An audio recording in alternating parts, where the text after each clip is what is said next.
Hi மக்களே, வணக்கம். இப்போ பார்த்தீங்கன்னா நம்ம பொங்கல் கரும்பு போட்டு இன்னையோட 10 நாள் ஆகுது. 10 நாளுத்து பயிர் எப்படி இருக்குதுன்னு பார்க்கலாங்களா? வாங்க மக்களே, போய் பார்க்கலாம். இதான் மக்களே நம்மளுடைய கரும்புங்காடு. கரும்புங்காட்டில் பாருங்கள் மக்களே, 10 நாள் ஆன பயிர். இதெல்லாம் பாருங்கள், ஊடு பயிராக சொர செடிலாம் போட்டிருக்குறோம். சொர செடிலாம் இப்போ ஒதுக்கி விட்டுட்டோம். இப்போ பாருங்கள் மக்களே, இதுதான் நம்மளுடைய கரும்புங்காடு. இந்த கரும்புங்காட்டில் வந்து இப்போ 10 நாளுத்து பயிர் வந்து இப்போ இந்த நிலமையில தான் மக்களே இருக்குது. இதில் வந்து ஊடு பயிராக பாருங்கள், கொத்தவரங்காய் விதை ஊனி இருக்கிறோம்.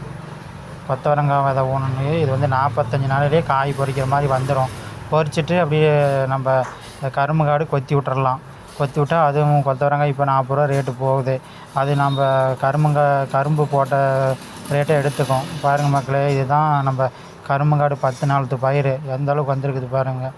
10 நாளுத்து கரும்பும் பயிர் இவ்வளோ தான் வரும் மக்களே. 10 நாள் ஆன நம்ம பொங்கல் கரும்புடைய நாற்று இந்த மாதிரி தான் வரும்.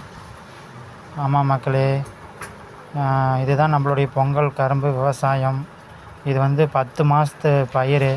10 மாதம் அதை வந்து பாங்கு பண்ணணும் மக்களே. சோதனைக்கு வந்து மருந்து வந்து மாதம் ஒரு மருந்து அடித்தாகணும். அடித்து அதை வந்து பாங்கு பண்ணி கொண்டாதான் தான் தை பொங்கலுக்கு நம்ம விற்க முடியும் மக்களே.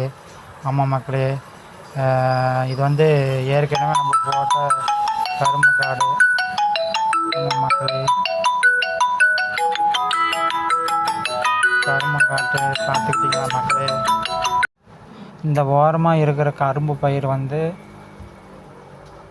பாருங்கள் மக்களே, இந்த அளவுக்கு நம்மளுடைய கரும்பு பயிர் வந்து இந்த அளவுக்கு வந்திருக்குது மக்களே.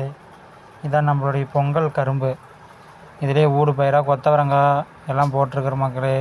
கொத்தவரங்காய் போட்டால் இது வந்து நம்ம பொங்கலுக்கு வந்து வர வரைக்கும் நம்ம வந்து ஒரு 40 நாள்லேயே காய் வந்துடும்.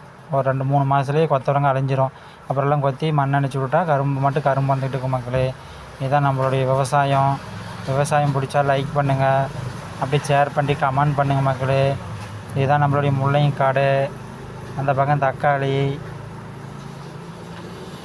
இதுதான் நம்மளுடைய விவசாயம் மக்களே. வணக்கம் மக்களே.